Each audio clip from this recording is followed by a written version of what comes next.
Hiring. Independent contractors, paychecks, training, uniform, ADL wear, probation.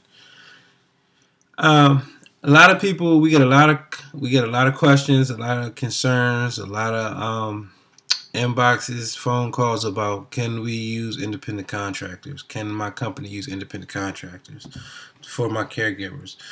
And usually this is to avoid the whole payroll tax thing, that you have to deal with as far as like paying state, federal, and Social Security and all that stuff. Um, we did it in the beginning. We used independent contractors. We didn't really know if we were legal or not, or compliant or not in the beginning, but we did it, and we didn't get in any trouble. But what I would say, check with your local labor department in your city and see what you're doing. Again, every company is different, and we all do it a little different. So there's no one way to do this stuff. So what I would say, if you're interested in using independent contractors, um, check with your labor department and see if your company and what your structure is going to be and what's your strategy going to be to see if that fit with the independent contractors laws in your local area. I don't want to say don't do it, and I don't want to say do it. I want you to check and see personally for your company, for the safety and security of your company, to see if that's okay for your company to do it. Again, we did it in the beginning, not knowing that what we were doing as far as was it legal or not. But we eventually moved to what is called paychecks, and that is a service that you can pay for that they're going to take over your payroll for you, and they take out state, federal, Social Security, everything. They can even help you get insurance, so you can insure your girls, so your girls can even be getting health insurance. They also have a program where it helps you with workman's comp. So all of these things that you're kind of concerned about with payroll, they help you with it. So don't stress too much about it. Just go ahead and get with paychecks, and they'll do most of the heavy lifting for you, and they'll explain it to you and kind of coach you through the whole process of handling your payroll.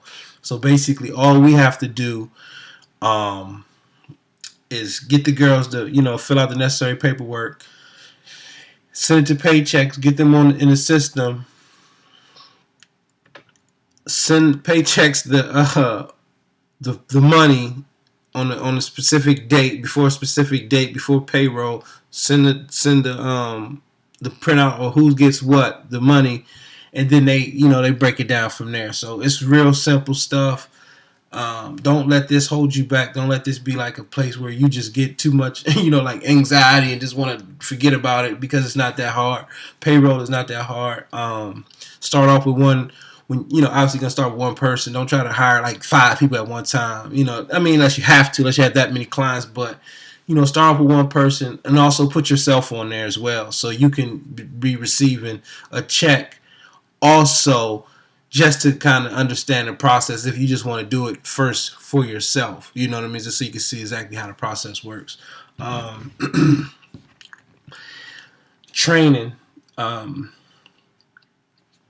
We like to do a group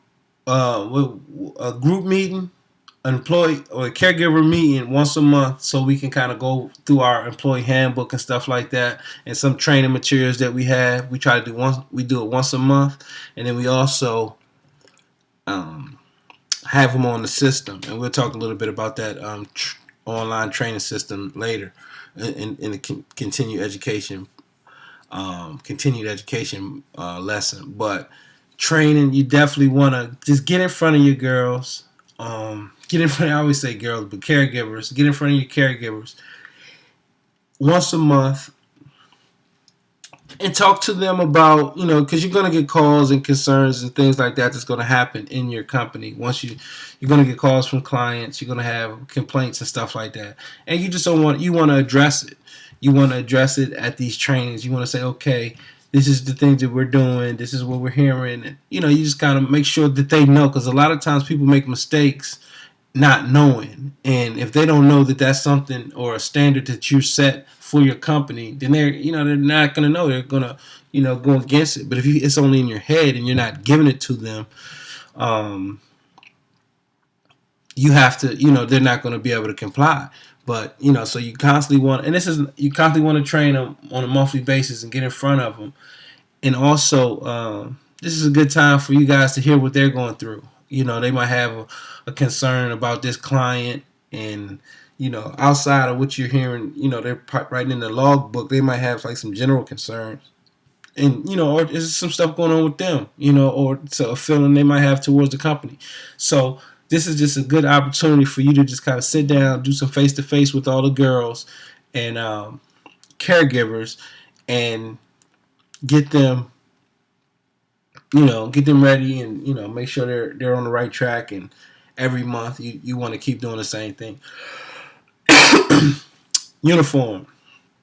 You want to institute a uniform um, for your company. You want to have, so like our administrative assistant, she has to wear a polo shirt with our logo on it. We provide the shirt, 3 shirts for her, and khaki pants, and black shoes. That's the uniform for our administrative assistant, our staff, period. So everybody in our staff, we consider staff as the manager, the assistant, and, me, Dale, the assistant, and anybody else who takes on a staff role, a non-caregiver role, like we that's the uniform, the polo shirt with the company logo, the khaki pants, and the black shoes. Caregivers, scrub top, with our logo, scrub bottoms, and whatever kind of comfortable shoes you can wear. You want this is part of branding, and it's this is a branding strategy, and it's also a uniformity. It shows a team. So when they see other caregivers and they all have the same uniform on, it creates camaraderie, and we're all together, we're all in this thing together, we're all working together, and that's part of it. You want to have that connection between everybody, and also you want to have people constantly branding your company as they're moving around. So even though it's just a company logo on the front, front breast pocket or something, front left pocket or front right pocket, wherever you put your logo, we suggest you put your logo on all the scrubs that you give your caregivers. Oh, and we give them, 4 scrub tops, and they, pay for their own bottoms. And we just feel like it's very important to make the caregivers wear uniform scrub, and then the staff as well. ADL wear is where we basically have all our staff and caregivers information. You want to get a software program, whether it's ADLware or any other software that just kind of helps you manage your business. To do it without it in the beginning is okay, but once you get it, you're still gonna have to go back and put the information in there. So I mean, as soon as you get the money, as soon as you're able to get a software program that's specific for your type of business, whether it's home care or some kind of medical medical home health, medical company, home care company, healthcare company. So you want to have a software program, because I mean, you can't do this stuff on paper. You can't do it in Excel by yourself. You want to have somebody who's already did the hard work, figured out, that you're gonna need this screen for employees, this screen for payroll, this screen for scheduling, and then also ADLware has the telephony, so they can call in And once they get to a client's house, you can see exactly what time they clocked in and stuff like that, down to the second. So there's usually never any discrepancy about clocking in and clocking out, because they can't call from their cell phone. They can only call from the client's home. So that's another added value from ADLware, and different companies as well. I'm not saying you have to use ADLware, but that's just one we use and we suggest everyone using. And if you call them, if you do use ADLware and you tell them we sent you, you'll get a discount. So and also there's a probationary period. We give everybody a 30-day probation, that no calling out, no late, none of that stuff. 30 days. If they do that for 30 days, then they're pretty much on the team. But if they can't get through their first 30 days without calling out, being late, any complaints or anything like that, then we're just gonna let them go. So that's pretty much what we're doing as far as once we're hiring them. And again, just take some of this information, take it. Hopefully you can use it and implement it in your new home care service. And again, I wanted to remind everybody that you can also ask questions. If you have questions, leave them in the comment section and we'll answer them promptly.